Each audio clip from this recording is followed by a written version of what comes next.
About 3.5 years ago, I made a discovery. And this discovery profoundly changed my view on how I thought the world worked, and it even profoundly changed the way in which I operate in it.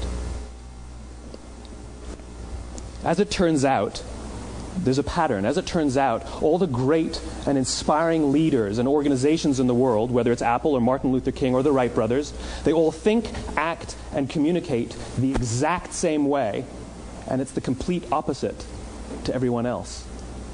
All I did was codify it. And it's probably the world's simplest idea. I call it the golden circle.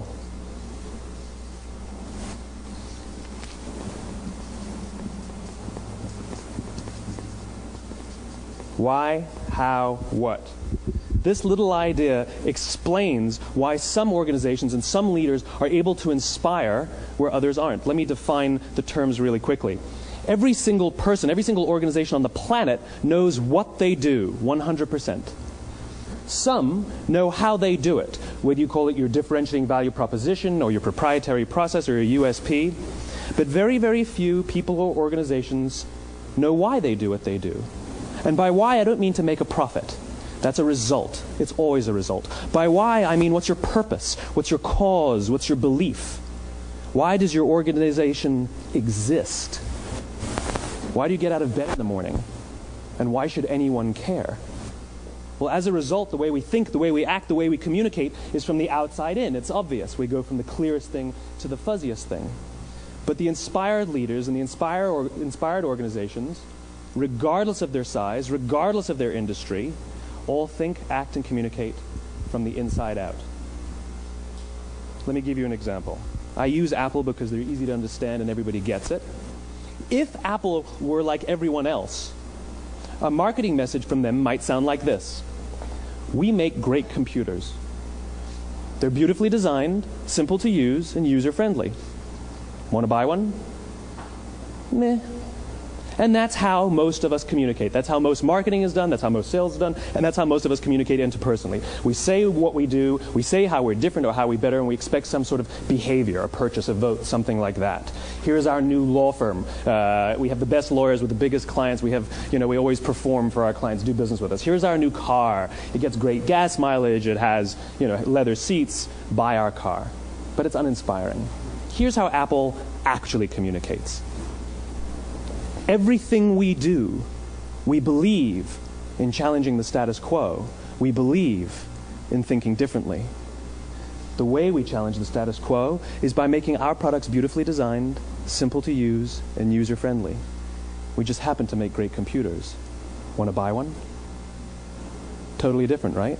You're ready to buy a computer from me.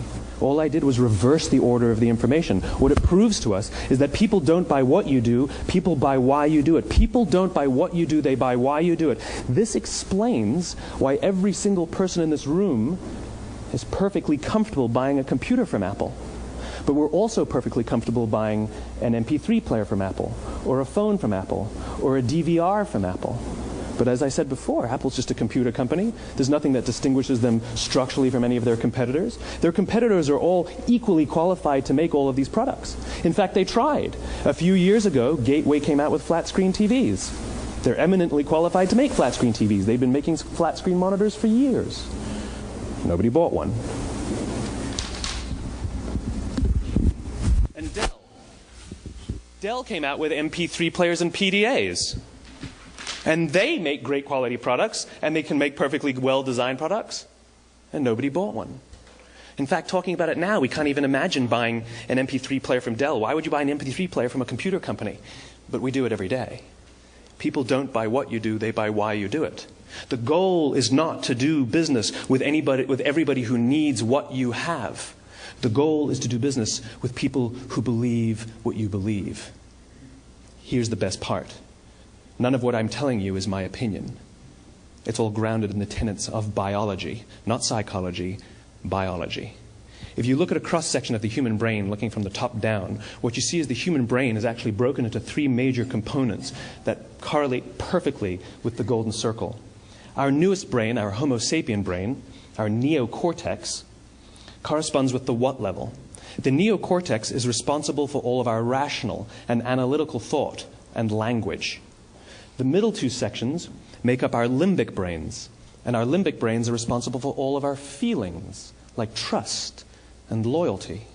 It's also responsible for all human behavior, all decision-making, and it has no capacity for language. In other words, when we communicate from the outside in, yes, people can understand vast amounts of complicated information like features and benefits and facts and figures. It just doesn't drive behavior. When we communicate from the inside out, we're talking directly to the part of the brain that controls behavior, and then we allow people to rationalize it with the tangible things we say and do. This is where gut decisions come from. You know, sometimes you can give somebody all the facts and your figures, and they say, I know what all the facts and details say, but it just doesn't feel right. Why would we use that verb? It doesn't feel right. Because the part of the brain that controls decision-making doesn't control language. And the best we can muster up is, I don't know, it just doesn't feel right. Or sometimes you say you're leading with your heart or you're leading with your soul. Well, I hate to break it to you, those aren't other body parts controlling your behavior. It's all happening here in your limbic brain, the part of the brain that controls decision-making and not language. But if you don't know why you do what you do, and people respond to why you do what you do, then how will you ever get people to vote for you or buy something from you, or more importantly, be loyal and want to be a part of what it is that you do? Again, the goal is not just to sell people who need what you have. The goal is to sell to people who believe what you believe. The goal is not just to hire people who need a job. It's to hire people who believe what you believe. I always say that, you know, there's if you hire people just because they can do a job, they'll work for your money. But if you hire people who believe what you believe, they work for you with blood and sweat and tears. And nowhere else is there a better example of this than with the Wright brothers. Most people don't know about Samuel Pierpont Langley.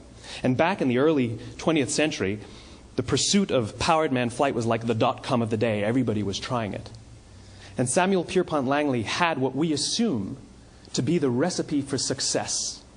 I mean, even now, you ask people, why did your product or why did your company fail? And people always give you the same permutation of the same three things. Undercapitalized, the wrong people, bad market conditions. It's always the same three things. So let's explore that. Samuel Pierpont Langley was given $50,000 by the War Department to figure out this flying machine. Money was no problem. He held a seat at Harvard and worked at the Smithsonian and was extremely well connected. He knew all the big minds of the day. He hired the best minds money could find, and the market conditions were fantastic. The New York Times followed him around everywhere, and everyone was rooting for Langley. And how come we've never heard of Samuel Pierpont Langley? A few hundred miles away in Dayton, Ohio, Orville and Wilbur Wright. They had none of what we consider to be the recipe for success. They had no money. They paid for their dream with the proceeds from their bicycle shop. Not a single person on the Wright brothers' team had a college education, not even Orville or Wilbur. And the New York Times followed them around nowhere.